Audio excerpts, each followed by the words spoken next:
Hey everybody, Pete Greco with Productive Corporation. Today we're going to talk about spinning up a server in ArcServe Cloud Direct. You can see I've already got my backup going. We're going to navigate over to the disaster recovery option here, and now we're going to scroll down to see our list of servers.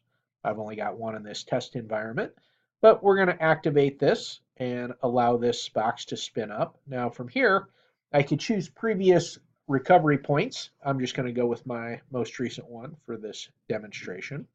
And just to let you know, the original length of this recording was about 6 minutes, so I trimmed out 2 minutes for time, which is mostly around the activation here and some of the boot up. So pretty quick to what I've got going on. This is a pretty small box, so your results may vary. We're going to launch our remote console here. That's going to give me a download to create an Ssl Rdp connection and give me a username and password to put in here. So we'll just copy our password and plug that in, and that's going to be unique to each machine. So get back to that RDP, plug that in, and we'll start this launch. There we go. Take us just a moment to connect. And before you know it, we'll be spinning up our machine here. You can see the RDP connection is complete, and now the server's booting up. So we'll give this just a second to get rolling.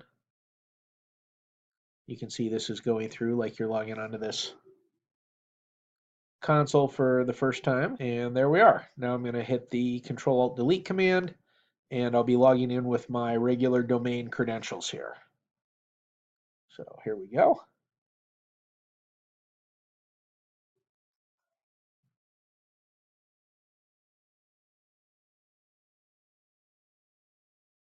And we're nearly in. There we go. So this is the desktop as we last knew it. This was the file that I created on Friday before I left the office. You can see I've got the date in there. And I actually had a crash before doing this, and so that's going to show up in the most recent replica just like it did on the production machine here. So this actually isn't related to this test recovery, but we're recovered, as you can see. Now, while I have this recovery going in the cloud, I cannot back up my local machine, so it's going to be important after I'm done testing, or maybe I was trying to get some files out of here or whatever, to get this thing shut down and powered off and deactivated. And I could do this quite quickly with a hard power off, but I'm going to shut it down correctly here. And so once that's off, we'll have the opportunity to deactivate this. Now, in an actual recovery mode, I might not just want to spin this up in the cloud. That's going to be just the first step. The next thing that I might want to do is, if I still have my main site up, is I might want to do a local VPN or site-to-site connection here. So I'll go into configuration and IP takeover. I can download a VPN appliance for either VMware or Hyper-V or VirtualBox if you're using it. I'll plug in some IP info here to connect it to my local network. The appliance is going to take about a half a gig of RAM to run locally, so very lightweight.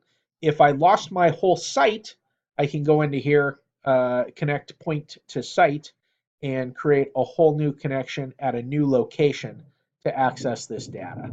So thanks so much, everybody, for taking a look. This is Pete Greco at Productive. Check us out, productivecorp.com. Let us know if we can answer more questions or give you a deeper dive. Take care.